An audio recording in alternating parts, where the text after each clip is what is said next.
8절 이제 보입니다. 그러나 너희는 납비라 칭함을 받지 말라. 너희 선생은 하나요 너희는 다 형제니라. 자, 납비라는 단어가 나오고 선생이라는 단어가 나오고 형제라는 단어가 나옵니다. 이게 이제 차서죠.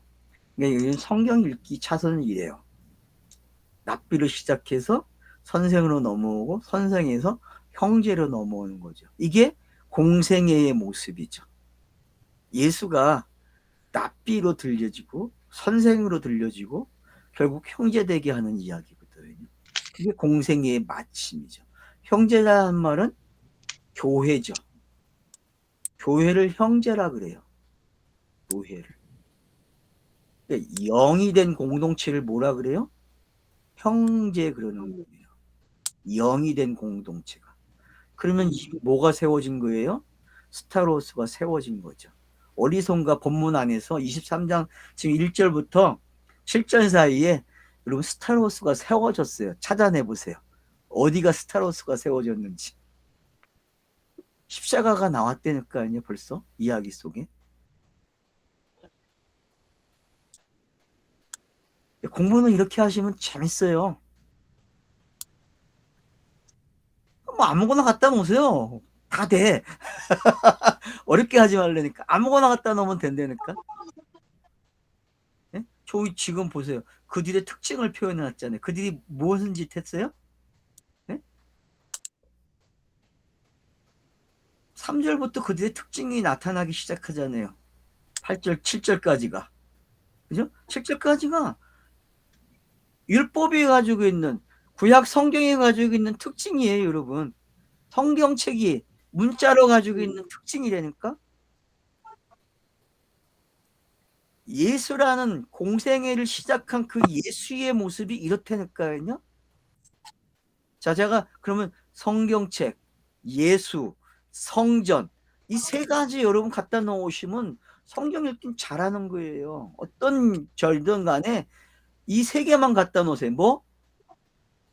성전, 또 성경, 또 예수. 이렇게 갖다 놓으세요. 그러면 읽어줘요. 읽으신다니까요. 억지라고 생각하지 마시고 그렇게 습관을 들여서 해보시려니까. 그러면은 한 절 한 절 넘어가면서 자기가 자기를 설명해야 안 해요. 하고 있어요. 지금요. 23장이요. 지금. 그래서 이제 여러분들이 12절부터 하있을진저가 나오는 거예요. 왜요? 그러면 여러분 요한계시를 보면은 지금 1절로 12절까지가 어디에 해당되는지 아세요, 여러분? 요한계시록 갖다 놓으면 여러분 1절에서 12절이 어디까지 온 건지 아세요? 네? 여러분 지금 다 지나갔어요. 어디까지 왔어요? 이제 인을 떼내기 시작하는 그 장면이 시작되니까 하있을진저 그러면요. 맞죠? 그러면은 6절 6장까지 1장에서 5장까지 그리고 6장 그런 부분들이 지금 여기에 들어와 있는 거예요, 여러분. 요한계시록에. 얼마나 압축됐는지 알겠죠?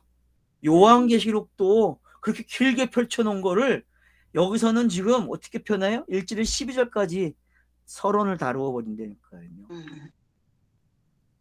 그러니까 하늘 보좌까지 요한이 올라가서 그 12장로, 12장로와 12장 사도들이 어떻게 하나님을 경배하고 있는지 찬양하는지를 제가 설명했죠. 요한계시록에서요. 그들이 멸관을 내던지는 이유가 뭔지도 설명했고 그런 것들이 지금 이 본문 안에 쫙 깔려 있는 거예요.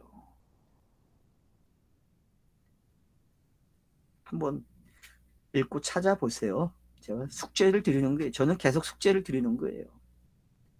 성경을 이렇게 읽어야 한다는 숙제를 드리는 거니까 푸시는 건 여러분이 푸셔야 돼요. 저는 강의를 해놨으니까 풀어보라는 거예요. 여러분들에게. 자, 그러면 납비라 칭함 받지 말라. 때는 이건 유대인들에게 있어서 지금도 납비는 뭐예요? 율법을 가리키는 자들. 아주 철저한 바리새인이죠. 철저한 서기관들이죠. 이들의 모습은. 그런가 하면 보세요. 너희는 선생이 되지 말라. 그래서 나보니 하니까 선생 그러죠. 요한복음 여러분 1장에 가보세요.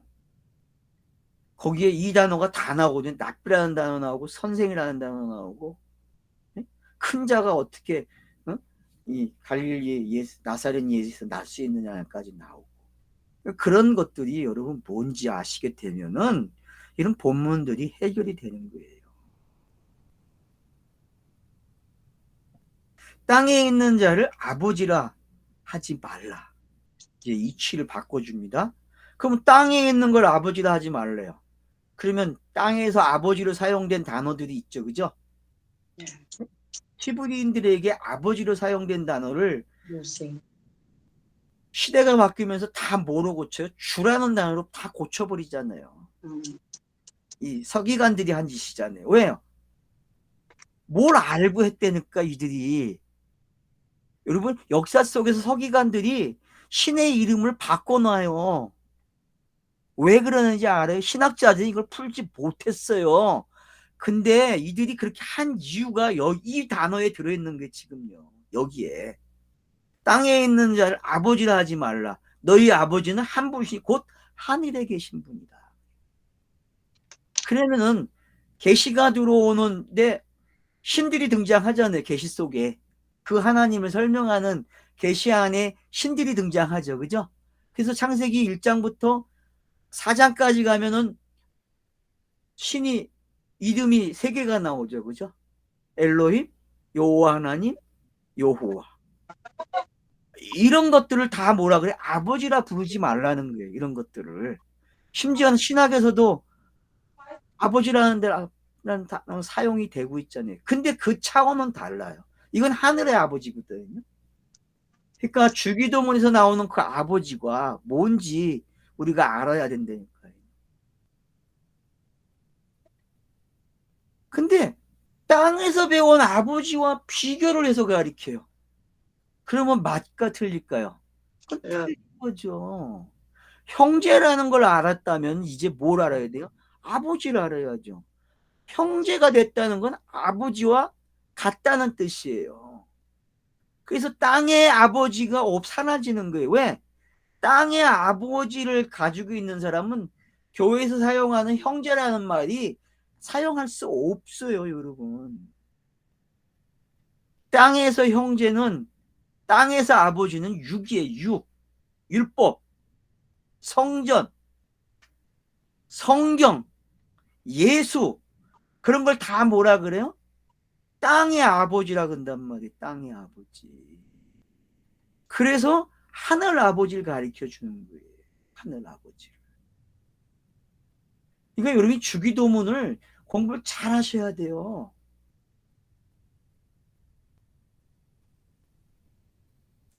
자, 그래서 보세요. 이제 땅에 있는 자를 아버지라 하지 말고 너희 아버지는 한 분이시니 곧 하늘에 계신이십니다. 형제라는 단어와 한 분이시라는 단어가 니코로 시키면 되는 거예요. 그죠? 하나니까. 한 분이. 형제라는 말은 하나예요. 하나. 그러면 이런 단어들이 서신서로 가면 어떻게 표현이 되죠? 교회의 지체로 표현이 되죠. 직분으로 표현되고 은사로 표현되고.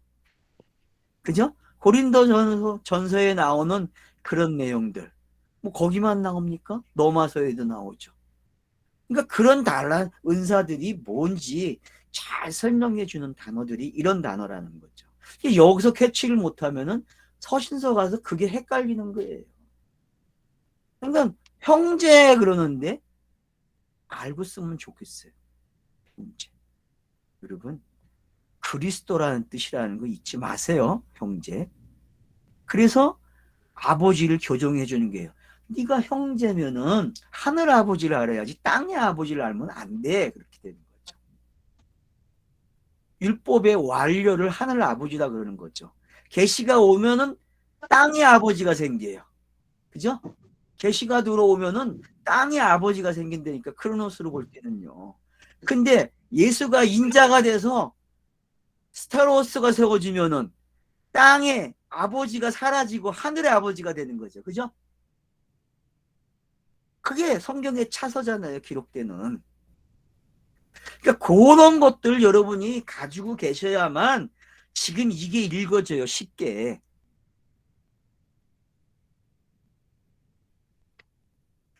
자, 그래서 또한 지도자라 칭하지 말라. 그러면 형제, 아버지, 또 지도자. 그래서 지도자라는 말을 통해서 어디다 갖다 놔? 그리스도라는 단어에 갖다 놓는단 말이에요. 왜요? 지도자는 뭡니까?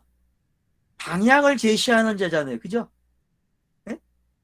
계시가 해왔던 일이고 천사들이 전달한 내용이고 선지자들이 해왔던 이야기예요. 그래서 나 같은 선지자가 오면은 그 방향 지시가 끝나죠. 맞잖아요, 여러분. 지도자가 하는 일은 방향을 제시해 주는 거예요. 이거 대통령 선거 잘해야 돼요. 왜? 방향 제시하는 자니까. 큰 비전이 있어야 되겠죠. 큰 비전이. 땅에서 또 그거 똑같아요. 근데 완료는 완벽해야 돼요. 그래서 인자 예수가 이런 가정, 지금 완벽한 예수의 다중사역이 잘 설명이 된 거죠. 형제라는 단어 속에, 아버지라는 단어 속에 이제 지도자와 그리스도로 연결되면서 정확하게 1절로 12절까지 전달하고자 하는 내용이 싹 드러난 거죠. 그죠? 그리스도 오면 끝난 거예요. 그러면 22장에 44절부터 시작된 45절의 내용이 그대로 들어온 거죠. 그죠? 완료된 거잖아요. 그러면 여러분이 땅에서 보았을 때 완료하고 하늘에서 보는 완료가 좀 맛이 다르지 않습니까? 요한계시록을 공부하신 분들은 지금 이 느낌을 안 되니까요. 이 감을. 이 감을 가지셔야 돼요. 이 감. 그래서 크로노스와 카이로스가 그냥 성경 읽기 하면 막 뒤집박죽으로 막 움직여져야 돼요. 역동적이 돼야 된다니까요. 왜요? 지금 본문이 역동적으로 기록이 된 거예요.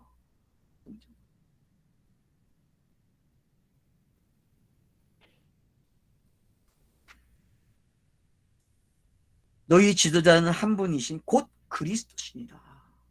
자기가 말하는 자기가 지금 완벽하게 자기를 공개해버려. 그러면 이건 은익이 아니죠. 맞잖아요, 여러분. 지금 은익이 아니라는 거는 요한계시록과 같다는 거예요, 여러분. 하늘에서 보는 그림이 바로 이 그림이에요, 여러분. 여러분 자신이 은익을 하고 있다니까. 그래서 제가 장소를 옮겨 놓는다는 거예요. 하늘로 옮겨 놓으면 은익장치가 어떻게 돼요? 사라진다니까요. 은익장치가. 그러니까 은익장치가 사라지게 되면은 보이는 거예요. 그래서 예수 자신이 지금 은익을 쫙 풀어주는 거예요. 몇 개의 단어를 사용해가지고, 아, 여기까지 왔잖아. 그러면 밤모선에 있는 그 요한이 하늘로 쫙 올라가서 보는 그 광경들, 그 광경이 이제 뭔지 알겠죠, 그죠?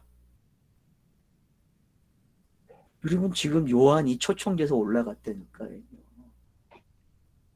그리고 나서 이제 뒤에서 하이슬진저 그러는 거예요. 그러면은 그 하이슬진저가 일곱 인을 띌 때에 예? 장면하고 똑같다니까요.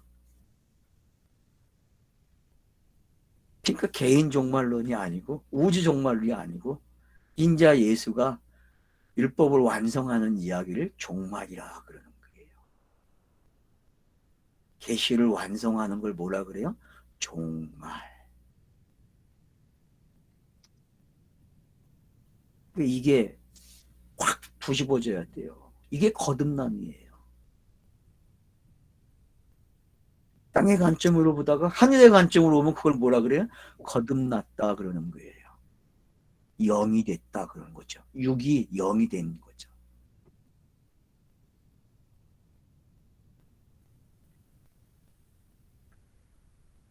너희 중에 큰 자는 너희를 섬기는 자가 되어야 하리라. 맞죠?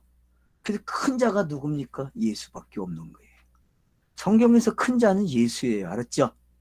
예? 율법이 아니라니까. 율법은 하수이냐 큰 자의 상징적인 논리를 한 거죠. 그래서 몽학 선생이 돼가지고 예수를 키웠다니까. 그래서 인자 예수를 만들어낸 거예요.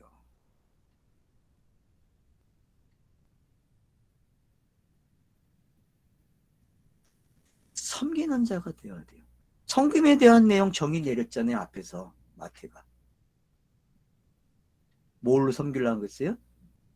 내 육체로 섬기러 왔다 그러잖아요. 재물이 되려고. 그게 인자의 모습이잖아요. 그게 세상 죄를 지고 가는 어린 양이고 수고하고 무거운 짐 짐진 거고 히브리서 4장에서 말하는 죄는 없으나 죄의 모양은 있다고 하는 게 이제 들통난 거죠. 확실하게 설명된 거죠.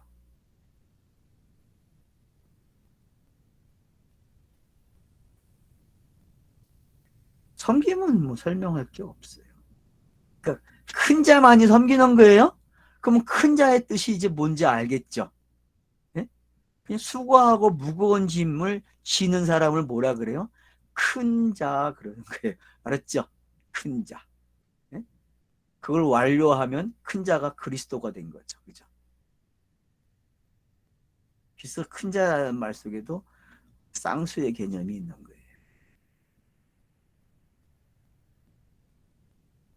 그래서 섬기는 거고. 그러니까 인자를 가리켜서 큰 자라 그래야 돼요. 그러면 다니엘서의 큰 신상이 이제 뭔지 알겠죠? 여러분, 다니엘서 2장에 나오는 그 큰 신상이 그게 인자라니까? 여러분, 그게 그렇게 읽어집니까? 네?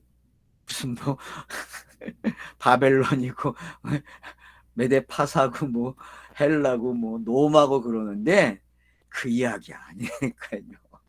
그 예수가 세워지고 예수가 박살나는 이야기예요.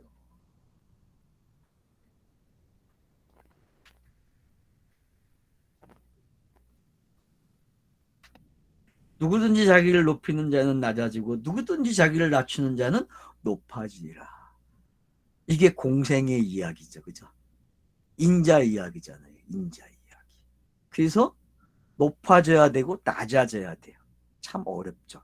그러니까 육과 영으로 오신 그 예수는 요 이야기가 딱 맞는 거예요. 요 이야기가.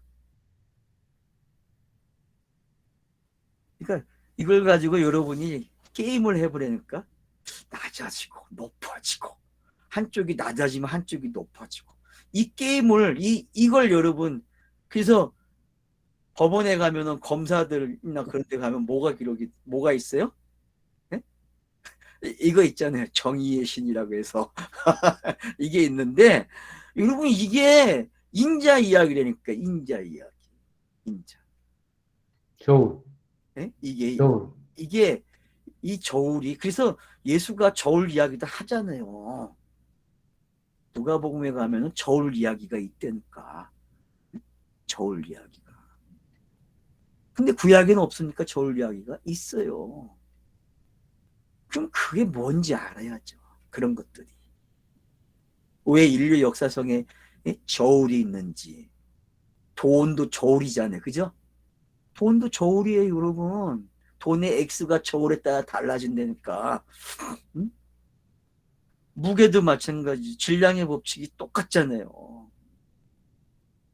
그러니까 그런 게 뭔지 여러분 아시게 되면은 이 높이는 자는 낮아지고 누구든지 자기를 낮추는 자는 높아지리라.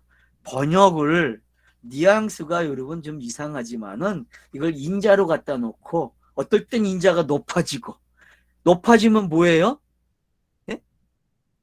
수고하고 무거운 짐 된 거예요. 알았죠? 그러면 어떻게 해야 돼요? 낮아져야죠. 그러면 뭐가 되는 거예요? 영단본이 일어난 거죠. 그죠? 낮아지면 높아져요. 그게 빌립보서 2장에 있는 내용이죠. 낮아지니까 높아지고. 그러니까 이걸 여러분들이 이거 하나 되는 이야기네 이렇게 먹어야 된다니까요. 하나 되는 이야기. 그리스도가 되는 이야기예요, 여러분. 이게.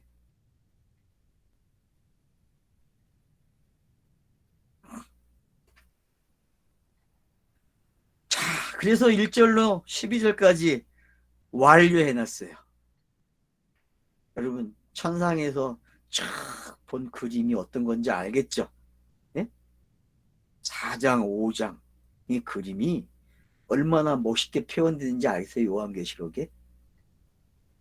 그게 지금 이렇게 표현된 거예요. 그 뭐 하늘의 모습이 요한계시록 1장에도 나오잖아요. 여러분 2장, 3장에서도 하늘의 모습이 인자의 모습이 기록이 되고 있다니까요. 꼭 매 교회마다 그분이 등장해요. 하늘에서 오신 그분. 완료된 그 모습이 그 7교회에 등장하고 있단 말이에요. 그걸 땅에서 볼 때와 하늘에서 볼 때의 차이점이 어떤 건지 아시면은 재밌는 거예요.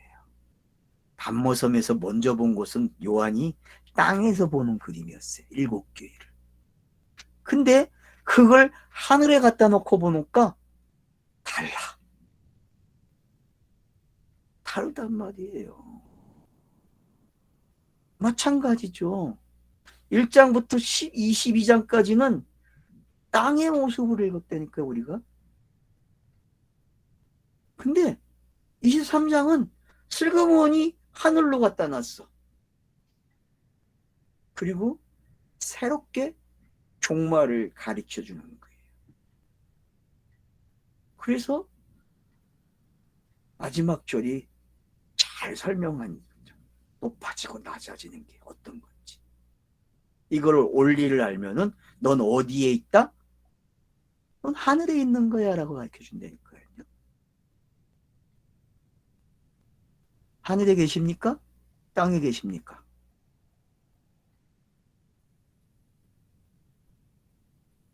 자, 하있을진저 봅시다. 첫 번째 합니다. 하있을진저 외식하는 서기관들과 바리새인들이여, 너희는 천국문을 사람들 앞에 닫고 너희도 들어가지 않고 들어가려 하는 자도 들어가지 못하게 하는도다. 오늘날 여러분 교회가 이렇다 이야기하면 절 죽이러 오겠죠? 교회가. 메신저들 오늘날 설교자들이 다 이런 짓을 하고 있다는 거죠. 그러면 예수는 안 그랬겠어요? 여러분 예수라는 게 얼마나 걸림돌이 되는지 아십니까? 네? 그러니까 왜 좁은 문이라는 단어가 나왔는지 아셔야 돼요. 좁은 문이요. 원래 시온의 대로예요, 여러분. 시편에서는 시온의 대로 얘기했지 좁은 문 얘기 안 했다고. 근데 왜 좁아요, 시온의 대로에? 예수가 왔네. 그러니 좁은 문이 된 거예요, 여러분. 시온의 대로인데 그리스도로 오지 않고 예수로 와버렸네. 예수를 넘어가야만 시온의 대로라니까요. 그래서 좁은 문 그러는 거예요. 나를 넘어가야 돼. 공생애를 읽으면서 너네들이 나를 넘어가야 돼. 그래서 그리스도로 가야 돼. 그런다니까요. 그래서 첫 번째 하가 재밌는 하가 되는 거예요. 서기관들과 바리새인들이라 그래요. 똑같아요. 2절에서. 이런 말투가 계속 온다는 거예요. 서기관과 바리새인. 그러면 마태복음에서 서기관 바리새인 나오면은 제가 뭐라고 했어요? 서기관은 뭐 하는 자들이라고 했어요? 성경만 기록하는 자들이 어디까지 왔어요 지금? 해석하는 데까지 온 자들이란 말이에요. 해석하는 자들. 그러면은 해석이 나오고 바리새인이 나온단 말이에요. 바리새인은 뭐예요, 여러분? 율법, 십계명의 정통 보수란 말이에요. 그러면 그게 지금 무슨 일을 했어요? 막았어요. 천국의 문을. 천국을 가르쳐 주기 위해서 온 계시가 천국을 막았다니까. 구약 성경이 천국의 문을 열어야 되는데 못 열었어요. 왜? 크로노스 상에서는 열 수도 없기 때문에. 크로노스 상에서는 구약이 말한 그 인자가 와야, 그가 와야만, 그가 천국의 문을 닫았다니까요. 자기가 죽음으로 연다니까. 알겠습니까? 그러니까 이 그림이 이제 뭔지 알겠죠? 그래서 앞에 주어진 모든 계시들을 삭제하는 거예요, 이렇게. 그러면 여러분 인내 재앙을 한번 보세요. 첫 번째 인내 재앙을 딱 띄니까 어떤 일이 일어나요? 말들이 다니면서 재앙을 뿌리기 시작한다니까요. 재앙을 뿌리니까 어떻게 돼요? 막 사라져. 막 사라져 그냥. 막 사라진다니까. 그게 계시였잖아요. 안 그래요? 그 계시들이 사라진다니까요, 여러분. 그리고 뭘로 와버려요? 인자 예수로 들어오게 되고 그가 그리스도가 되는 내용으로 바뀐단 말이에요. 그걸 왜 전쟁 노율에 읽는지 모르겠어요. 전쟁 노율을 읽어요, 그거를. 뭐 세대주의자는 이게 어느 시대다, 이건 어느 시대다 갖다 놓고 읽으려고 그래요. 그리고 그렇게 하면 안 돼요. 그거는 땅의 종교가 하는 장난이에요, 여러분. 땅은 그렇게 해야 밥 먹고 살고 배불러요, 여러분. 그게 사람들의 관심사기 때문에. 사람들은 땅에 관심이 있지 하늘에 관심이 없어요. 왜? 하늘을 알 수가 없기 때문에.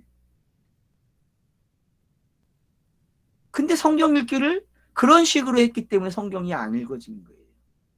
그래서 제가 오늘은 23장에서 여러분을 하늘로 초대한 거예요. 밤모섬에 있지 말라니까요, 감옥에.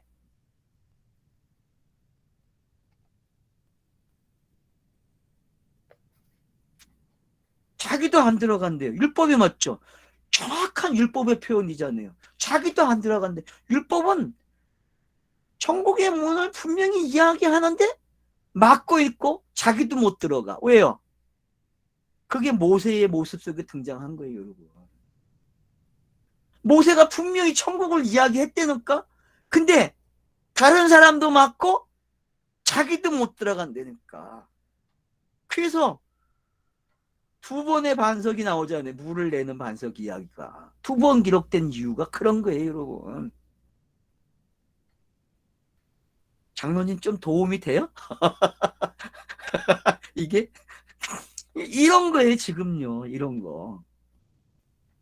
그러니까 13절의 뉘앙스를 여러분들이 정말 이 본문대로만 생각하지 마시고 이걸 그림을 찍어가지고 상황을 좀 만들어 보란 말이에요.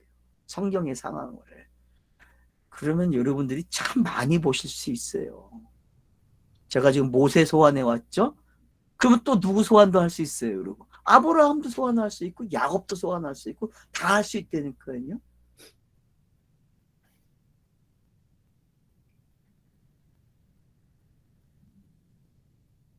창세기 3장 이야기도 이 이야기에 해당이 돼요, 여러분. 뱀이 자기가 못 들어가니까 누굴 먹게 해요? 예? 하와가 먹어야 되니까. 그럼 하와로만 먹으면 못 들어가죠? 누가 먹어야 돼요? 남편이 먹어야 된다니까요. 그래서 남편이 아무 말 없이 먹는 거예요, 여러분.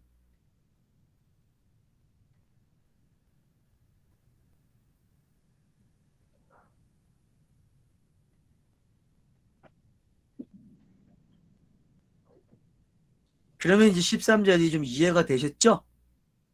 첫 번째 하가 뭔지. 그래서 하라는 거는 좋은 내용이 알았죠?